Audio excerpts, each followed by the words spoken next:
आज सुबह किसानों के साथ, मजदूरों के साथ बघेल जी और मैंने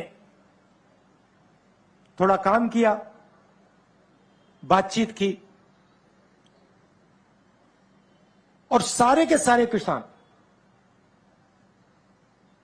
सब ने हमें कहा कि जो सरकार ने उनके लिए पिछले 5 साल में किया है उससे पहले किसी सरकार ने ऐसा काम नहीं किया है।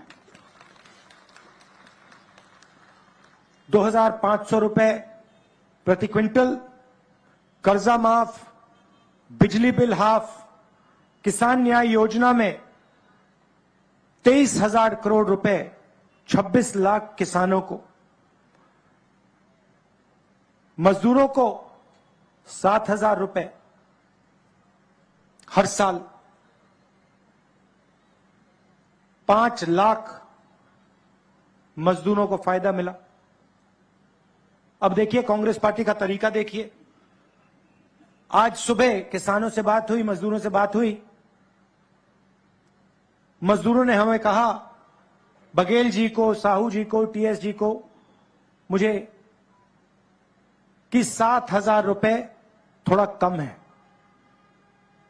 मैंने बघेल जी से गाड़ी में बात की और हमने निर्णय ले लिया कि 7,000 नहीं, अब 10,000 रुपए हो जाएगा।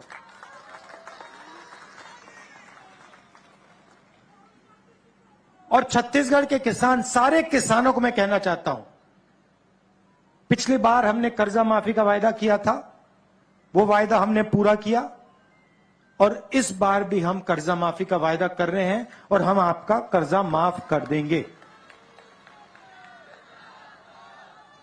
सुबह हमने पूछा, किसानों से पूछा, उनकी जमीन के बारे में पूछा और मैंने उनसे पूछा, भाई आप जमीन का रेट क्या है?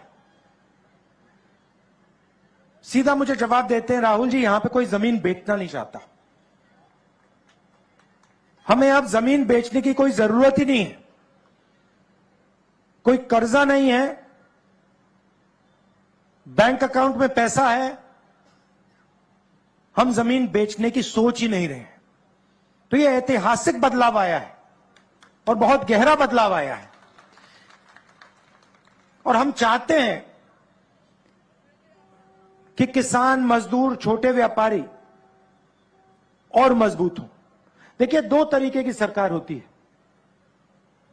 मैंने कल अपने भाषण में कहा, एक सरकार होती है जो गरीबों के लिए काम करती है, किसानों के लिए, मजदूरों के लिए, बेरोजगार युवाओं के लिए उनकी मदद करती है और पूरी की पूरी अपनी शक्ति उनकी मदद करने में लगा देती है। दूसरी तरीके की सरकार होती है, वो अरबपतियों को देखती है और जो देश में सबसे अमीर लोग होते हैं, अरबपति जो होते हैं, उनके लिए सरकार काम करती है। बघेल जी ने कहा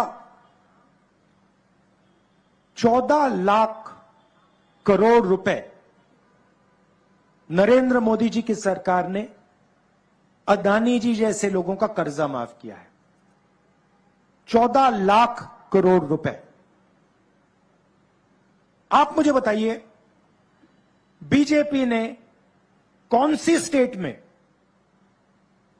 हिंदुस्तान में अलग अलग स्टेट में उनकी सरकार है, कौन से स्टेट में बीजेपी ने कर्जा माफ करके दिखाया किसानों का? ये मुझे बता दो। आपको एक स्टेट नहीं मिलेगा। और सेंट्रल सरकार को तो छोड़ दो, उनका तो सीधा अदानी जी के साथ रिश्ता है, 24 घंटा अदानी अदानी अदानी चलता रहता है।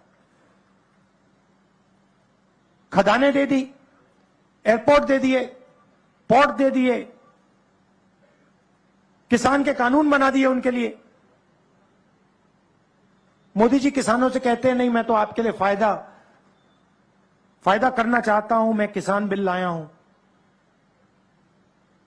सोचते हैं किसान को कोई समझ नहीं है। आप किसानों के जेब में से पैसा छीनने के लिए कानून लाए थे, आप अदानी जी को पैसा देने के लिए कानून लाए थे। और आप 24 घंटा अदानी जी की मदद करते रहते हो, और यहां पे आपके जो चीफ मिनिस्टर हैं वो भी अदानी जी जैसे लोगों के लिए ही काम करते हैं। हम किसानों के लिए, मजदूरों के लिए, छोटे व्यापारियों के लिए, युवाओं के लिए काम करते हैं। ये फर्क है। अब देखिए दूसरी बात, जहां भी बीजेपी के नेता जाते हैं वो गरीब लोग से कहते हैं देखो हिंदी पढ़ो, छत्तीसगढ़ी और अंग्रेजी की कोई जरूरत नहीं है, हिंदी की जरूरत है। हमारी सोच दूसरी है। हम कहते हैं हिंदी जरूरी है, छत्तीसगढ़ी जरूरी है और अंग्रेजी भी जरूरी है। क्यों? अगर आप में से किसी को छत्तीसगढ़ में किसी से बात करनी है तो छत्तीसगढ़ी का प्रयोग होगा। अगर आप यूपी जाएंगे, बिहार जाएंगे, बाकी हिंदुस्तान में जाएंगे तो हिंदी का प्रयोग होगा। और अगर आप विदेश में जाना चाहते हैं, कॉल सेंटर में काम करना चाहते हैं, बड़ी बड़ी कंपनी में काम करना चाहते हैं, तो आपको अंग्रेजी का प्रयोग करना पड़ेगा। सही बात? सही बात।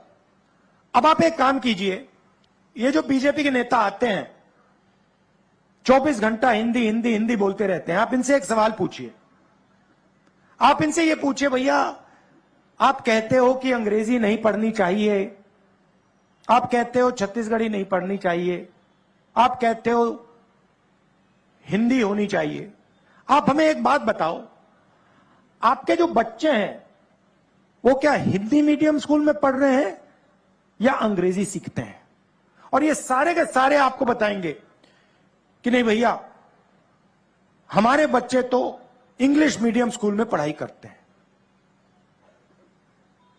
ये लोग चाहते हैं कि हिंदुस्तान के